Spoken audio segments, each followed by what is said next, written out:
Okay, so now we will just see, like, as I give you some livestock population in 2001. So if you talk about cattle, is, we are ranking the second. As I said, buffaloes we are ranking the first.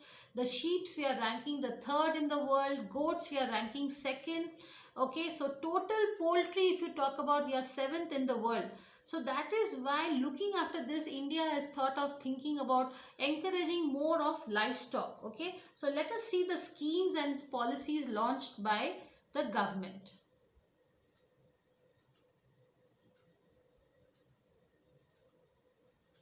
Okay, so the first one is National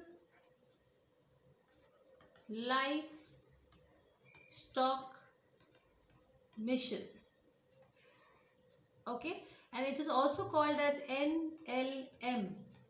Okay, so this is commenced from 2014 to 2015, and now this mission is designed to cover all the activities required for quantitative and qualitative improvement in the entire livestock production. Okay, now this mission will cover everything of whatever you require for livestock productivity, and the mission is actually formulated with the objective of sustainable development. So there must be a continuous development of livestock sector, and that is why it is focusing on improving the availability of quality of feed and fodder. So this is very important. Okay, focusing on improving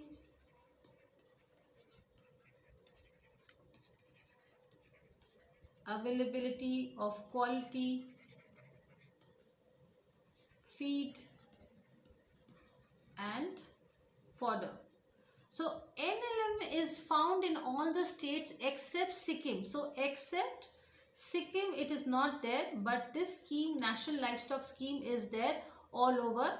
Okay, now this has four divisions. It has four sub missions. Okay, so the first mission is the sub mission on fodder and feed development. Okay, the second one is under sub mission on livestock development. The third is sub mission on pig development, especially in the northeast region. So northeast is there's a lot of pigs done there. And the fourth is sub mission. So there must be also skill development. So skill development, technology transfer. There must be transfer and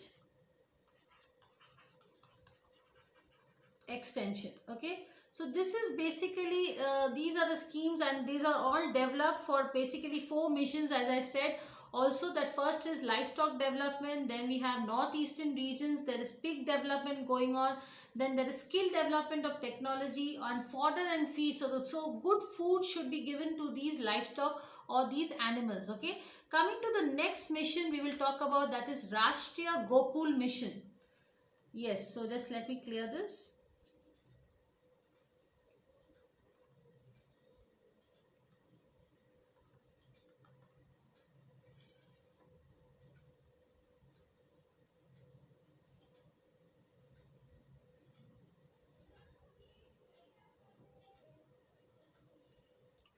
Okay, so we will go with National Gokul Mission, so you can understand Gokul means something to do with cow or something like that. So let us see.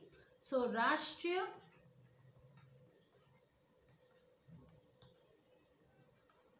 Gokul Mission. Okay, so this is basically the breeding should happen. So here this is the mission is to have breeding facilities by way of scientific technology. So by way of scientific technology and manner. Okay, And basically this is like, most of the indigenous cattle are ignored in India, despite the fact they are better adapted to the country's climate. So actually all the animals are very happy in India because the climate is very feasible to India. It's like, the animals, they love breed, the breed is very fast here because of the climate, the animals are very happy here. But so the aim is to protect these indigenous cows from being crossbred into different varieties. So there must be only Indian cows. Now this has become a fashion that, Indian cows are having a mixed breed of New Zealand cows and Australian cows. So that should not happen. Indian cows should have their own breed. Okay, so the focus will give a push to local breeding. So local breeding is given a push. Okay, and what are these names of the breeding programs? These are the national cows, which are our local cows. So the cow names are Gir, Sahiwal, Rathi, and as you know, the best cow milk is the Indian cow, and that is why, to enhance the milk production, you won't believe it, students, the most expensive milk in the world is India. Okay, so if you go to America, all the New Jersey, Australian milks are very cheap. Okay, and they are not very nutritious. The actual milk production is basically coming from the Indian cows, and that is why the government is thinking about Ghee, Sahiwal, Rati. These are the ones to enhance the production. And the local cow bill will be protected through traditional style of Gaushalas. So Gaushalas should be there. Okay, and yes, the ones who will do Gaushalas and the ones who will breed the cows in a very proper manner, they will get award. And what is the award? It is called as Gopal Ratna Awards. Okay, so the scheme also makes a point to upkeep the cattle after the milk producing phase. And they are, because generally what happens, once the cow is given the milk, it is being converted to the meat, so that should not happen. And that is why an amount of 500 crores has been given for bovine breeding and dairy development program. Now out of this, 150 crore is basically only for protection. So this is, so out of 500 crores, the remaining 150 crores, 350 crores is for basically breeding and all that, and the remaining 150 crores will be only allocated for the protection of this indigenous cow breeds. Okay, now what is the idea behind this mission? So it's very simple, because India is #1 in milk production. The idea is to increase the milk production, which is a dismissal comparison between UK and US and Israel. So they are also very good in milk production, but though India has marked the position of numero uno, so that is like, numero uno means #1 in milk production, but it is because the country is in Home's world's largest livestock. So India wants to grow bigger.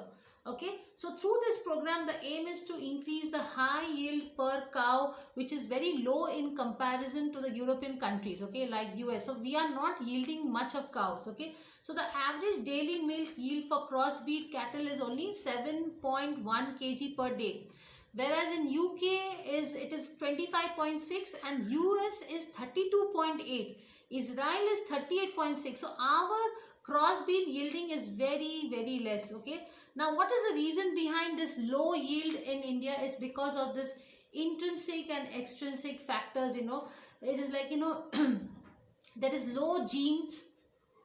Okay, then there are a number of reasons like poor nutrition, the feed management is not happening, there is inferior farm management practices and inefficient implementation of breed improvement programs. So this is all the reasons. So at present, India is largely using the Jersey cows. I think you know about this. Okay, and which is a native of the Netherlands and British origin, called as Holstein. So they are doing crossbreeding with the help of Jersey cows. So Jersey is a mixed breed of Netherlands and British origin. The cow name is Holstein. Okay, Now come to the next one, that is White Revolution.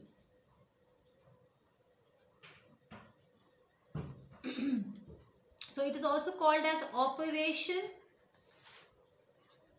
Flood or White Revolution in India. Okay, so it is also called, now Operation Flood was started by National Dairy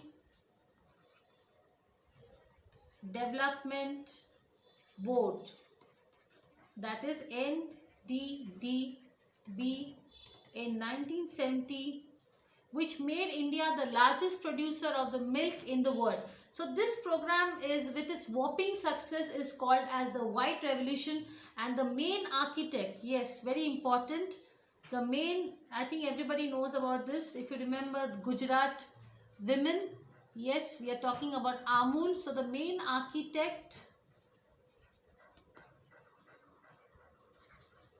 of this project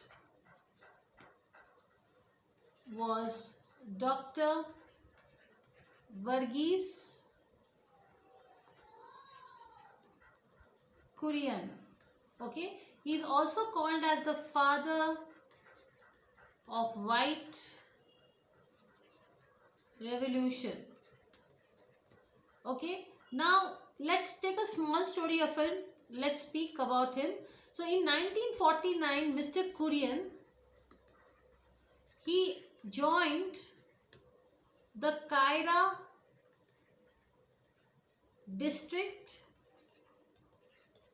Cooperative Milk Producers Union, and that is called as KPCMPUL. So Kurian, so it is called as Kaira District Cooperative Milk Producers Union, and now this entire cooperative society is called as Amul. Okay, so Kurian has since then built this organization into one of the largest and the most successful institutions in India, and the Amul pattern of cooperatives has been so successful that in 1965, then the Prime Minister of India was Lal Bahadur Shastri. He created the National Dairy Development Board to replicate. He wanted the same program like Kurian, and that is why he created NDDB, to replicate or to copy the program on a nationwide basis, citing the Kurian's extraordinary and dynamic leadership, and that is why he wanted Mr. Kurian to be on board. Okay, because he wanted this program also to be successful under Dr. Kurian, because he thought that he made this successful, so let him also make this also as a successful mission. Okay, now the operational flood was completed in 3 phases. So let us see the phases. Yes, so as I said, it was completed in 3 phases. So 3 phases. So phase 1 was from 1970 to 79. Now during this phase, there were phase 18 of the country's main milk sheds were connected to the consumers of 4 metros, that is Mumbai, Delhi, Chennai and Kolkata. And what was the total cost here? So the total cost of this phase was rupees 116 crores. Okay, now the main objectives. So what were the main objectives? Were commanding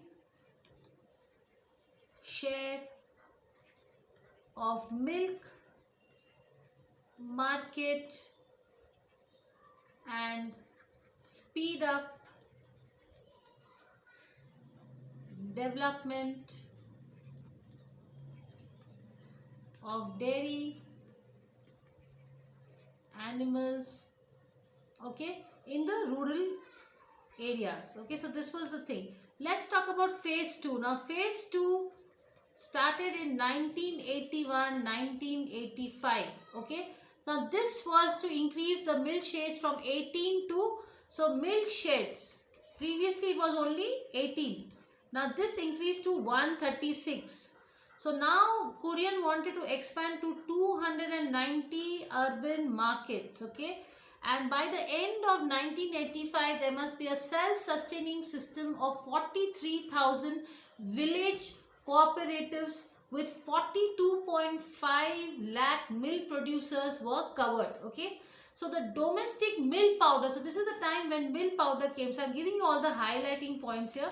So milk powder production, okay, increased from 22,000 tons in the pre-project areas. When it started, it was only 22,000 tons, but that increased to 1,40,000 tons by 1989, and all of the increase coming from dairy set up with the Operation Flood.